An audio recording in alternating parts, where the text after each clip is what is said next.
Alright, so how did we get here?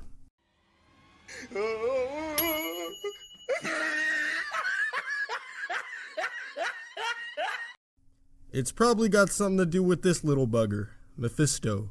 The epitome of taking anything interesting or worthwhile about Spider-Man and ripping it all away in favor of the much more popular, and unfortunately worse, status quo.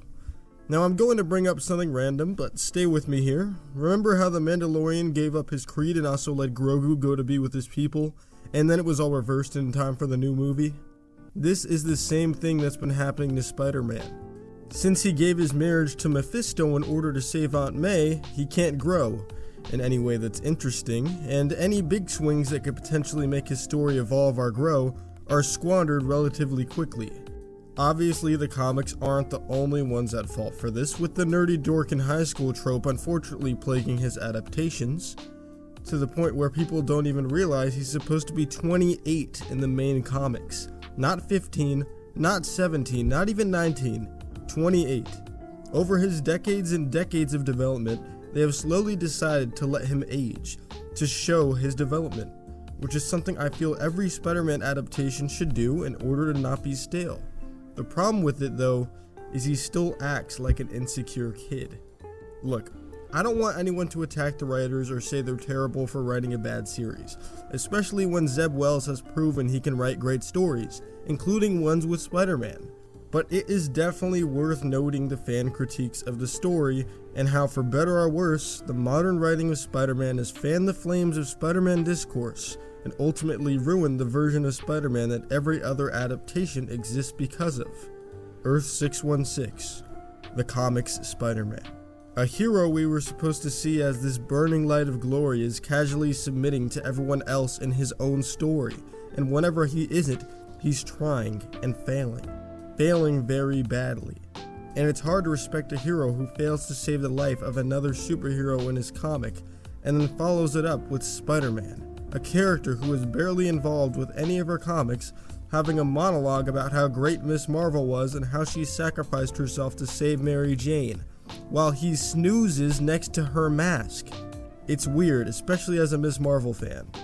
Now, obviously she comes back, but not without this extremely strange writing choice.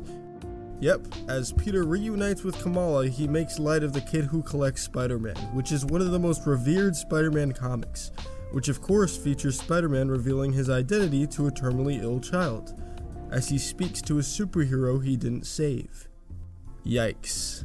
Of course, we also have the most bizarre and awful chain of events that will almost certainly make sure any respect you ever had for Peter Parker is thrown out the window. Hey, it's not just that. The more I work with you, the more I recognize something familiar. I first met. The one who treated me like a son, I'm beginning to think that might be the real you. Now let's do a little game, shall we? The Marvelous Spider Show! On today's episode, I want you to guess who he's talking to here. Is it A. Otto Octavius, B. Nick Fury, C. Norman Osborn? Alright, drum roll please! Norman. It's Norman, which is weird considering this was actually the first time that Peter met Norman. But I guess that lost its canonicity along the way. I'm willing to kind of put that aside because we have an even bigger fish to fry, which is the fact that he gets shot with the shotgun of the Sin Eater, which essentially cleanses his sins away. A choice which is certainly weird considering Norman, and stay with me here, killed his girlfriend, his newborn daughter, sold his son to that cheeky bugger Mephisto, laid siege to Asgard, framed Peter for killing someone, killed Flash Thompson, led to the death of Ben Reilly, buried Aunt May alive, and countless other things. Yes, Peter is saying those words to that man because he was shot by a magic shotgun.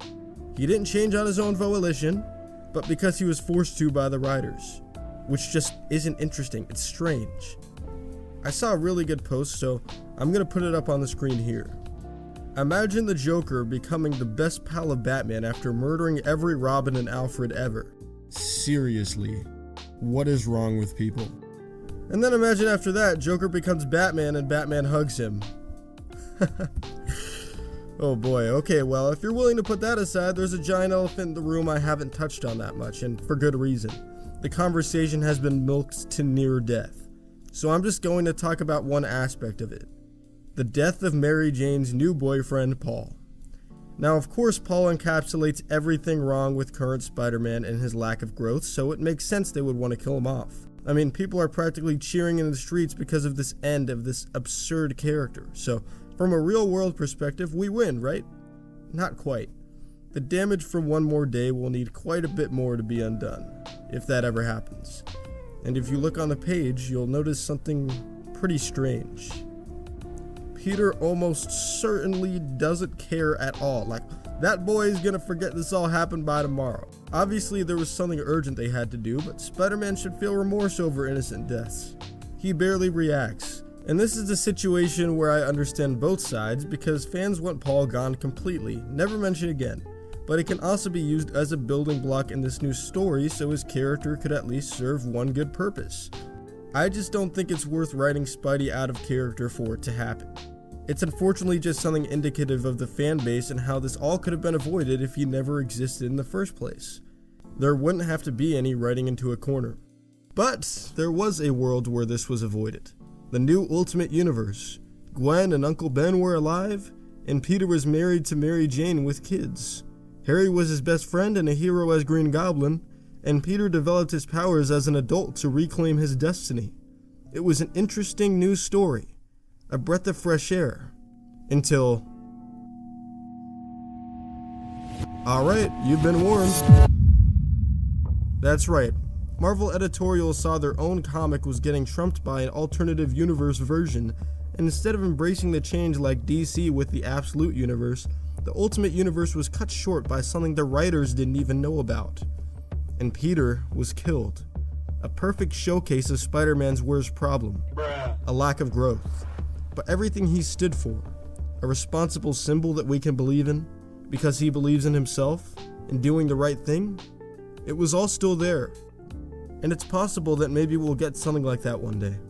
But in the meantime, we can only strive to get a characterization like the one Steve Ditko described. But if you want an adaptation without any of these problems, look no further. There is one out now, on this channel. The Marvelous Spider-Man is an audio series that exists to fix these problems, but also restore the character of Spider-Man and his supporting cast.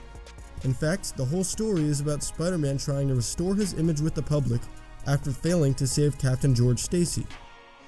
It also has elements from the famous Marvel team-up comics that show his relationship with the universe and how that shapes him as a character. So if you wish to avoid the mess that is current Spider-Man, you should check it out.